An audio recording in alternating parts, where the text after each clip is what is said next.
Welcome all of you again in the geometry session, and today we are going to discuss about the problem set second and question number 14, because on the live Zoom session we had already studied about the previous some problems, but in this offline session we are going to discuss about the problem number 14, 15 and 16. These three problems are remaining from the problem set second, and the problem number, the next one, 17th and 18th are based on the omitted syllabus, so that's why we are going to omit that from the problem set 2.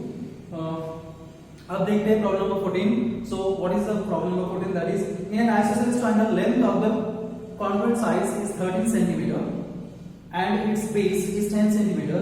Find the distance between the vertex opposite to the base and the centroid of the triangle. तो आपको कहा गया है यहाँ पे कि isosceles triangle में उसके जो दो congruent sides है उनकी length है 13 centimeter each and the length of the base side is given the 10 centimeter, and you have to find out the distance between the vertex opposite to the base and the centroid of that triangle. But you are already familiar with the concept, that is the centroid. आपको पता है कि centroid क्या होता है? Centroid is the point of intersection of three medians of a triangle. इसका मतलब ये होता है कि आप अगर कोई भी एक मीडियन भी ड्रॉ कर लो ट्रायंगल की, तो वहां पे कहीं तो भी सेंट्रॉइड लाई होगा. तो वैसे ही हम यहाँ पे करने वाले हैं. आपको फाइंड करना है the distance of the vertex opposite to the base as well as the centroid of the triangle. Okay, तो चलिए यहाँ पे देखते हैं. Suppose we have the isosceles triangle, that is triangle ABC, and in this triangle that we have AB equal to AC equal to 13 centimetre each and BC is the base. Okay, तो आपको यहाँ पे BC equal to 10 centimetre दिया है, that is BC 10 centimetre, and AB equal to AC equal to 13 centimetre. So we have to find out the vertex or the distance between the vertex opposite to the base, that means A, and the centroid. अब centroid कहाँ होगा ये हम बाद में देखेंगे, ठीक है. तो चलिए पहले यहाँ पे देखते हैं क्या है हमारे पास. That is, in triangle ABC, AB is equal to AC is equal to 13 centimeter and BC equal to 10 centimeter. This is given. ये आपको given. Now, but हम यहाँ पे कंस्ट्रक्शन करने पड़ेगी. Draw that is AD perpendicular to BC. AD perpendicular to BC. तो यहाँ पे हम एक परपेंडिकुलर ड्रॉ करेंगे. Suppose this is our perpendicular AD perpendicular to BC. ये है आपका परपेंडिकुलर, ठीक है. तो यहाँ पे पहले हम डिस्कस कर लेते हैं. We know the property of the isosceles triangle, that is in isosceles triangle the perpendicular drawn on the base side from the vertex opposite to it is also be a median of the triangle. आपको पता है कि इसकी median भी होती है, तो इसका मतलब ये हुआ कि हमारा जो सेंट्रॉइड होगा वो सेगमेंट AD पे कहीं तो भी हो सकता है.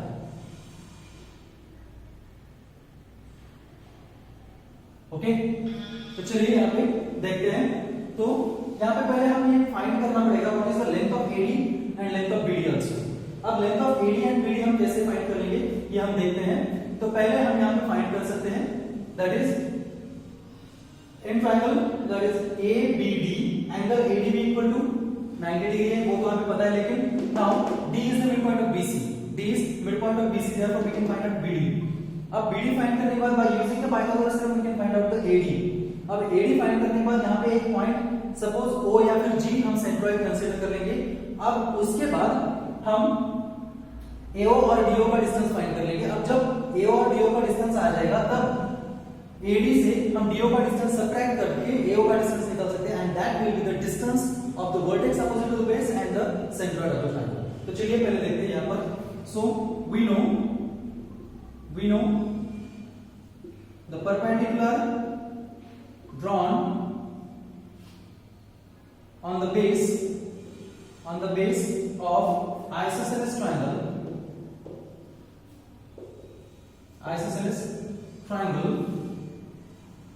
is also median. Therefore we can write that is BD is equal to half of BC.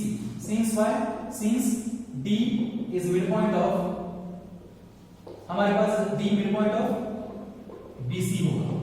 So D is the midpoint of segment BC. Therefore we can write BD is equal to half of BC. So it is equal to half into 10. Therefore we get BD is equal to 5 centimeter. अब हमें BD 5 centimeter मिला है. Now in triangle ADB, angle ADB equal to angle ADB is equal to 90 degree.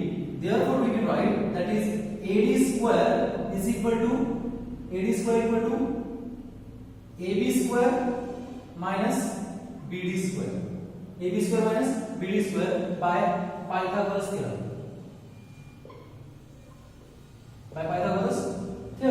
तो यहाँ पे हम value put कर देते हैं, that is 13 square minus 5 square. It means that we have AD square is equal to 169 minus 25.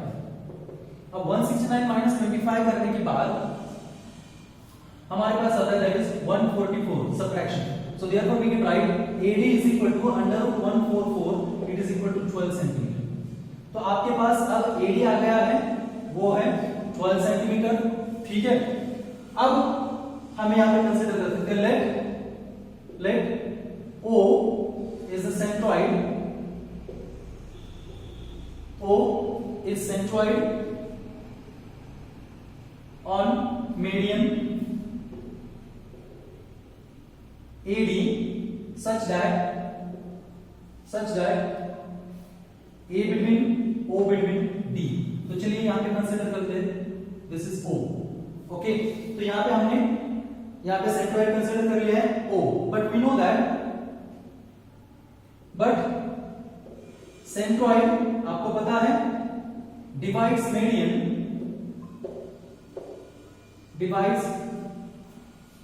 median in the ratio 2:1. तो आपको पता है the centroid divides each median into the ratio 2:1. तो यहाँ पे हम लिख सकते हैं therefore we can write that is AO upon DO is equal to 2/1. AO upon DO equal to 2/1. But अब यहाँ पे हमें ऑपरेशन फॉलो करना पड़ेगा, that is component. अब यहाँ पे component ऑपरेशन फॉलो करते हैं. So now AO plus DO upon DO is equal to 2 plus 1 upon 1 by component. So the operation on the equal ratios. तो यहाँ पे AO plus DO is equal to that we get AD upon DO is equal to 3/1. It means 3. तो यहाँ पे हम लिख सकते हैं therefore that is AO is equal to 3DO. AO equal to 3DO. It means that is DO is equal to AO by 3. Sorry, यहाँ पे AD है, AD equal to 3DO. Therefore DO equal to AD upon 3. It is equal to AD की value हमारे पास है 12 है. So 12 by 3 is equal to that we get 3 1s are 3 4s are 4 centimetre. तो ये रहा आपका लेंथ DO. तो यहाँ पे हमें दो सेगमेंट मिले हैं, that is the length of AD and length of DO. Now simply we can find out that is AO. अब हम फाइंड कर सकते हैं कि AO कैसे फाइंड करें.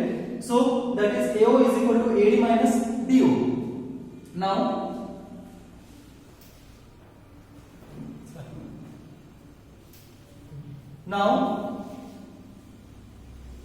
यहाँ पे हम फाइंड करेंगे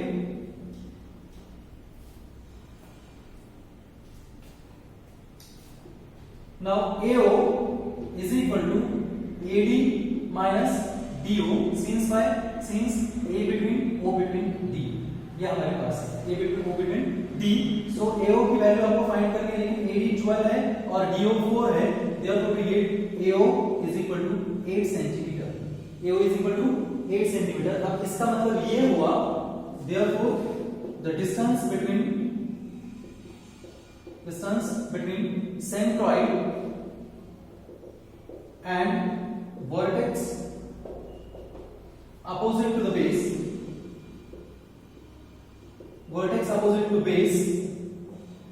is 8 centimeter. So this is the final answer. Okay, तो ये रहा problem number 14. Now the problem number 15. चलिए प्रॉब्लम नंबर 15 की तरफ गौर करते हैं. So यहाँ पे आप नोटिस कर सकते हो we have a figure of a trapezium here. So in trapezium ABCD that we have DC parallel to AB, this is given, BC parallel to AB, BD perpendicular to AD and AC perpendicular to the BC, whereas AD equal to BC equal to 15 and AB equal to 25, then find the area of quadrilateral ABCD. तो यहाँ पे आपको quadrilateral ABCD का area find करना है, लेकिन आपको ये नोटिस करना होगा quadrilateral ABCD is a trapezium, वो एक ट्रेपेजियम है और आप हमें अच्छी तरह से पता है what is the formula for the area of trapezium. तो formula of area of trapezium है that is half into sum of two parallel sides into height, half into sum of two parallel sides in the और into height, ये हमारा formula है। तो इस फार्मूले को अप्लाई करने से पहले हमें ये देखना होगा कि क्या यहाँ पे अवेलेबल है height of the trapezium ABCD and the length of the both parallel sides. तो यहाँ पे हम नोटिस कर सकते हैं the length of only parallel side AB is given that is 25, but we don't have the length of another parallel side that is DC। और उसके बाद हमें ये भी पता नहीं what will be the length of height of this trapezium ABCD। तो चलिए पहले फाइंड कर लेते हैं कि ABCD की हाइट की लेंथ क्या होगी और पैरेलल साइड की लेंथ क्या होगी, ठीक है। उसके बाद हम इसका area bye using the formula कर सकते हैं, ठीक है। तो पहले हम यहाँ पे क्या करना होगा वो देखते हैं, यहाँ पे क्या प्रोवाइडेड है वो देखते हैं। That is so we have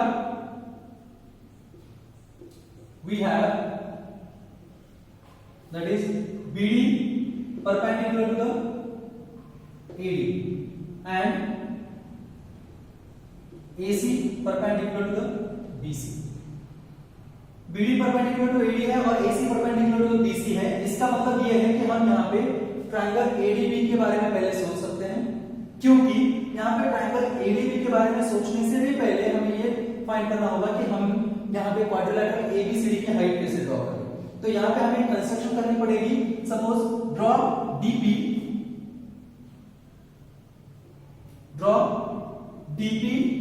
and CQ perpendicular to the AB। तो आपको दो परपेंडिकुलर यहाँ पे ड्रॉ करना पड़ेगा, एक DP और दूसरा CQ, ये दोनों परपेंडिकुलर्स हमने यहाँ पे ड्रॉ कर लिए हैं। तो these now the Heights of trapezium, क्योंकि यहाँ पे DP इक्वल टू CQ होगा because the perpendicular distance between the two parallel lines. पर फिर से यहाँ पे वही हमें सोचना होगा कि अब DP कैसे फाइंड की जाए।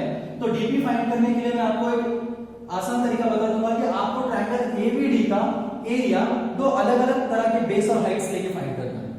जैसे कि पहले बेस AD और हाइट DP होगा because it is a right angle triangle, तब उसका आपको एरिया मिलेगा and after that you can apply the same formula for the height DP and the base AB to give the length of DP, ठीक है। उसके बाद हम similarly कह सकेंगे CQ is also equal to the DP। उसके बाद हम AP और BQ भी फाइंड कर सकते हैं by using the Pythagoras theorem, और उसके बाद हमें PQ फाइंड करना पड़ेगा because quadrilateral DPQC will be the rectangle, वो हम प्रूव करेंगे वो रेक्टेंगल क्यों है। और we know that the opposite sides of rectangle are equal, इसका मतलब BC की लेंथ फाइंड करने के लिए आपको PQ की लेंथ फाइंड करनी पड़ेगी, और PQ की लेंथ फाइंड करने के लिए आपको पूरे AB में से AP और BQ को सबट्रैक्ट करना पड़ेगा, लेकिन उससे पहले इनकी लेंथ हमें फाइंड करनी पड़ेगी। तो चलिए यहाँ पे देखते हैं। तो पहले इन triangle ABD, area of triangle ABD is equal to half into base that is AD into height that is BD, okay. तो हमारे पास पहले हमें दैट इज BD को फाइंड करना पड़ेगा। तो BD हम किस तरह से फाइंड कर सकते हैं by using the Pythagoras theorem. So in triangle ABD that is angle ADB equal to 90 degree, angle ADB equal to 90 degree, therefore that is BD square is equal to AB square minus AD square by Pythagoras theorem। अब Pythagoras theorem का use करके हम यहाँ पे value put up करेंगे। AB square means 25 square minus 15 square, it is equal to 625 minus 225। तो यहाँ पे आएगा BD square is equal to 400, so therefore we can take that is BD is equal to 20, BD equals to 20, ये आया आपके पास BD।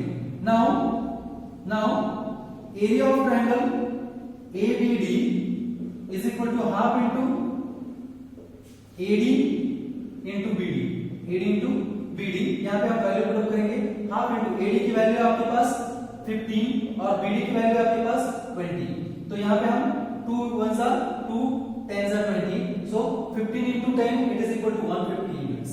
So area of triangle ABD equal to 150 units. Let the statement number 1. ठीक है, अब यहाँ पे आगे बढ़ते हैं.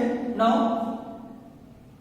again area of triangle ABD is equal to now half into base AB into height DB into height DB. और इससे पहले एक कंस्ट्रक्शन करते हैं, पहले लिखते हैं construction, that is now draw DP perpendicular to BC, sorry AB और BA and DQ also perpendicular to the BE.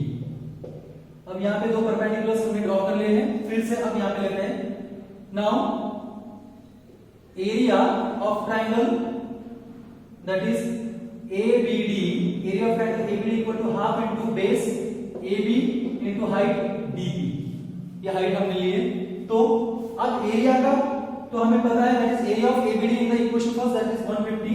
So 150 is equal to half into AB भी पता है 25 into DB, और यहाँ पे लिखते हैं from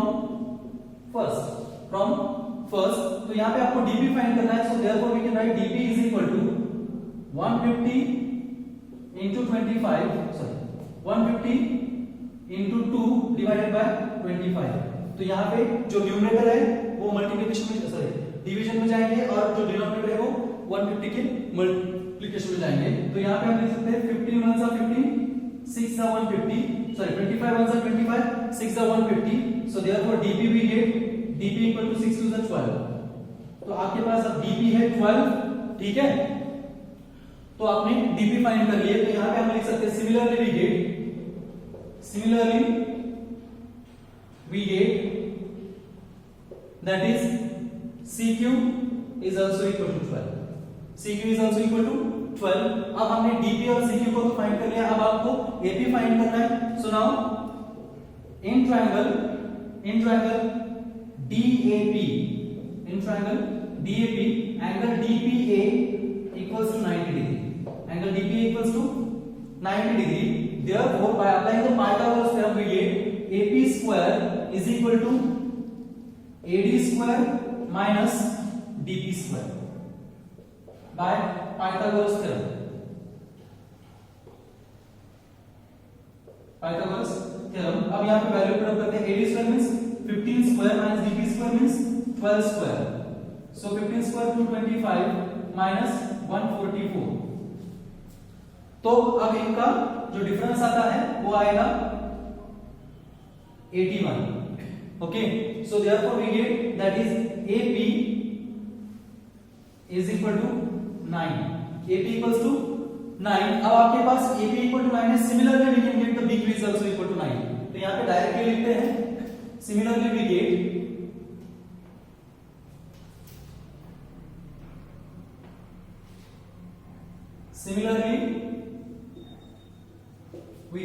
that is BQ is also equal to 9. अब BQ भी हमें 9 मिला है और AP भी हमें 9 मिला है. अब आपको फाइंड करना है that is PQ. Now but we have A between, P between, Q between, B. Therefore PQ is equal to AB minus AP plus BQ. AP plus BQ हमें PQ दिला देगा. तो AB 25 minus AB 9 plus 9 it is equal to 25 minus 18. 25 minus 18. तो यहाँ पे हमें PQ मिलता है. Therefore PQ is equal to 7. तो आपको मिला PQ equal to 7. अब PQ 7 मिलने की वजह से हम डायरेक्ट यहाँ पे प्रूव कर सकते हैं. Now in quadrilateral DPQC, angle DPQ equal to angle PQC equals to 90 degree. Since why? Since DP and CQ perpendicular to the AB. इसकी वजह से. But here the two adjacent angles of a quadrilateral are 90 degree. It means it is a rectangle. Therefore, we can say that quadrilateral DPQC is a rectangle. Is a rectangle. तो ये हुआ आपका एक rectangle. So therefore, we can write that is DC equal to PQ equal to 7 opposite sides of rectangle. Opposite sides of rectangle. तो rectangle की opposite side 7 आई है और दूसरी एक पैरेलल साइड है 25. अब आप डायरेक्टली फार्मूला अप्लाई करके इसका एरिया फाइंड कर सकते हो.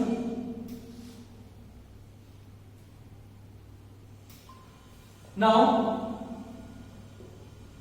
Area of quadrilateral ABCD is equal to half into sum of two parallel sides, that is AB plus BC into height, that is DB into height DB. अब value put up करते हैं. So it is equal to half into in bracket AB 25 plus DC आपके पास है 7 into DB आपके पास है, यहां पे हमने DB फाइंड की थी 12. DB equal to 12. So it is equal to 2 ones are 2 6 are and 25 plus 7, that is 32 into 6. So it is equal to 6 2s are 12 or 1 6 3s are 18 plus 192 square centimeter. Or therefore we can write area of quadrilateral.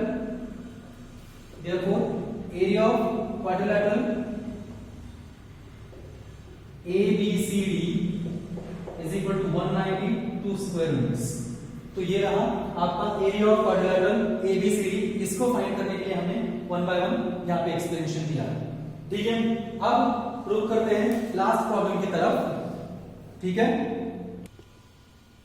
So now the last problem number 16 from the problem set second. तो यहाँ पे आपको एक figure दिखती है. So here we have in equilateral triangle PQR, in equilateral triangle PQR that we have QS equal to 1/3 of QR. QS equal to 1/3 of QR. Then show that and PT perpendicular to QR. PT perpendicular to QR. Then show that 9PS square is equal to 7PQ square. 9PS square is equal to 7PQ square. ये आपको prove करना है. ठीक है, तो चलिए यहाँ पे हम लिखते हैं टू प्रूव. क्या प्रूव करना है? To prove 9PS square is equal to 7PQ square. 7PQ square ये आपको प्रूव करना है. तो ये प्रूव करने के लिए यहाँ पे ये जो एंगल है वो 60 डिग्री दिखाया गया है because this is an angle of equilateral triangle. तो ये कैसे प्रूव कर सकते हैं वन बाय वन देखते हैं हम. तो सिंपल है कि यहाँ पे PS स्क्वायर है, इसका मतलब आपको राइट एंगल ट्रायंगल PTS के बारे में सोचना होगा. But right angle triangle PTS के बारे में सोचते वक्त हम PS स्क्वायर को बता सकते हैं by applying the Pythagoras theorem. तो पाइथागोरस थ्योरम अप्लाई करने के बाद हम यहाँ पे ये सोचने वाले कि PS स्क्वायर की वैल्यू हमें PQ स्क्वायर की वैल्यू में रिप्रेजेंट करनी है.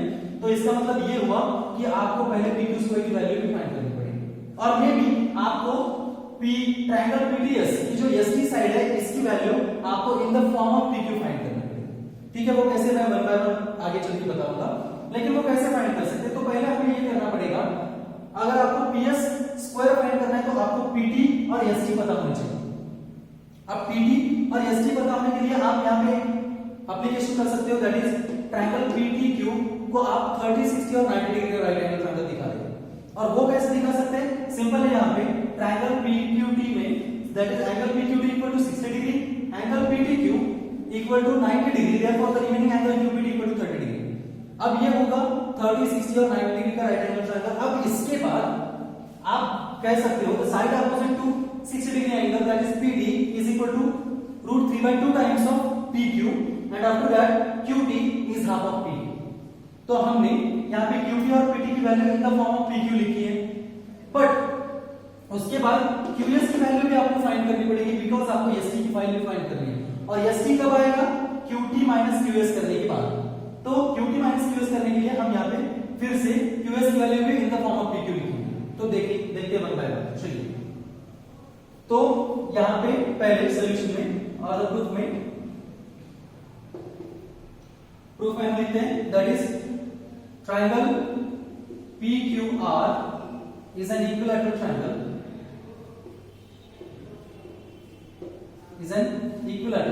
therefore we can write that is PQ equal to QR equal to PR, sides of equilateral triangle, ये है sides of equilateral triangle. Let the equation number 1. But what we have, but QS is equal to 1/3 of QR. This is given. Let the statement number 2. QS equal to 1/3 of QR ये given है. तो first and second से क्या conclude कर सकते हैं? Therefore we can conclude that therefore QS is equal to 1/3 of PQ. QS equal to 1/3 of PQ ये हम लिख सकते हैं. ठीक है, तो इसको पहले नोटिस करते हैं. QS equal to 1/3 of PQ. Now that is PT perpendicular to the QR. Therefore in triangle PQT, angle PTQ equals to 90 degree, comma angle PQT equals to 60 degree, and angle of equilateral triangle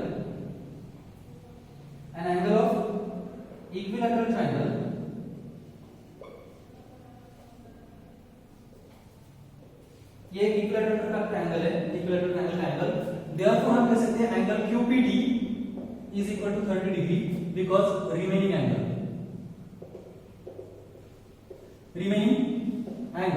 तो ये रहा आपका remaining angle. Therefore we get triangle PQT is of measures 30 degree, 60 degree, 90 degree, and therefore we get that is PT equal to √3/2 times of PQ. We get PT equal to √3/2 times of PQ, and because why? Side opposite to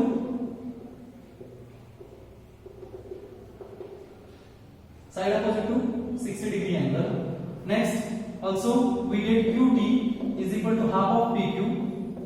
QT equal to half of PQ, side opposite to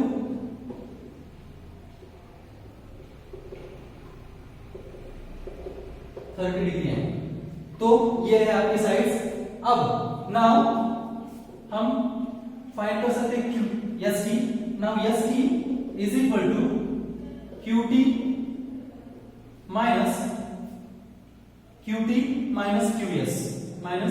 QS and since Q between S between T, इसकी वजह से. ठीक है, तो अब QT equal to क्या है हमारे पास? QT इक्वल टू PQ/2 हम लिख सकते हैं. PQ/2 माइनस QS हमारे पास है यहाँ पे PQ/3, that is minus PQ/3. तो यहाँ पे हम इसे फाइंड कर सकते हैं. कैसे? इनका LCM निकाल के 3 to 6, that is 3PQ minus 2PQ upon 6. Therefore we get ST is equal to PQ/6. हमारे पास अब ST आया PQ/6, हमारे पास PD है यहाँ पर √3/2 टाइम्स ऑफ PQ. ठीक है, इसका मतलब 1/6 ऑफ PQ और ये √3/2 टाइम्स ऑफ PQ. अब जिक्र करते हैं राइट एंगल ट्रायंगल PTS का.